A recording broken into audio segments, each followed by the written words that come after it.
ഹരേ കൃഷ്ണ, ഹര ഹര മഹാദേവ.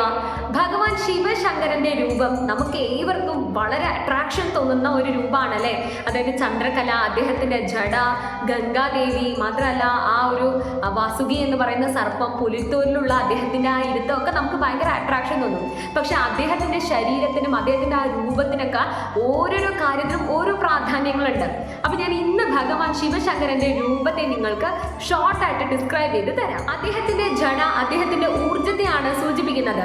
ആ ഓരോ ജഡ ഇടകളിലും ഓരോ ദേവാസുരന്മാർ വസിക്കുന്നു എന്നതാണ് വിശ്വാസം. ആ ജഡയിൽ വസിക്കുന്ന ചന്ദ്രൻ സൂചിപ്പിക്കുന്നത് കാലത്തെയാണ്.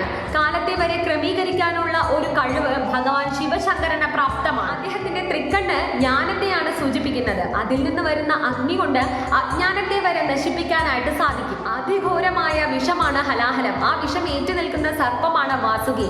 ആ വാസുകിയെ വരെ തന്റെ കണ്ടത്തിലെ ഒരു അലങ്കാരമായി അനായാസമായി ചുമന്നു നിൽക്കുന്ന ഭഗവാൻ മഹാദേവൻ ഏതൊരു ഘോര വിഷത്തിലും അതീതമാണ് എന്നതാണ് അത് പ്രകടമായി നമ്മൾ കാണിച്ചു തരുന്നത്.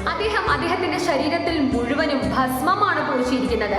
ഈ ഒരു മെറ്റീരിയൽ വേൾഡിലുള്ള എല്ലാ സാധനങ്ങളും അവസാനം ചെന്ന് എത്തുന്നത്, അവസാനം ആയി തീരുന്നത് വെറും ഒരു തുള്ളി ഭസ്മമാണ് എന്ന് അദ്ദേഹത്തിന്റെ ആ ഒരു മുഖം, അദ്ദേഹത്തെ കാണുന്ന മാത്രയിൽ തന്നെ ഒരു വ്യക്തി മനസ്സിലാക്കണം എന്നതിനെ പ്രതിനിധീകരിച്ചാണ് അദ്ദേഹത്തിന്റെ ശരീരത്തിൽ മുഴുവൻ ഭസ്മം ധരിച്ചിരിക്കുന്നത്. അദ്ദേഹത്തിന്റെ ത്രിശൂലം സൂചിപ്പിക്കുന്നത് 3 കാര്യത്തെയാണ്. അതായത് ഒരു മനുഷ്യൻ ജനിച്ച് 3 കാര്യത്തിലൂടെയാണ് കടന്നു പോവേണ്ടത്. അതായത് സൃഷ്ടി, സ്ഥിതി, സംഹാരം.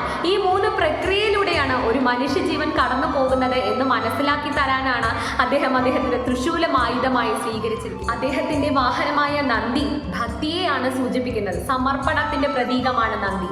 പിന്നെ അദ്ദേഹത്തിന്റെ ശിരസിലൂടെ ഓടുന്ന ഗംഗാദേവി ശുദ്ധതയും വേഗതയുമാണ് സൂചിപ്പിക്കുന്നത്. ഈ ഒരു പ്രപഞ്ചത്തിലുള്ള എല്ലാ ശുദ്ധതയും അടങ്ങിയിരിക്കുന്ന ആളാണ് ഗംഗാദേവി. ആ ഗംഗാദേവി വരെ നിയന്ത്രിക്കാൻ അദ്ദേഹത്തിന് സാധിക്കുമെന്നതാണ് ഇതിന്റെ ഏറ്റവും വലിയ അർത്ഥം. മാത്രമല്ല, ഇനി ഏറ്റവും പരമപ്രധാനമായിട്ട് ഭഗവാൻ ശിവശങ്കരനോടൊപ്പമുള്ള പാർവതി മാതാവ് ശക്തിയാണ് അദ്ദേഹത്തിന്റെ. ശിവനില്ലാതെ ശക്തിയില്ല, പ്രകൃതിയില്ലാതെ പുരുഷനില്ല.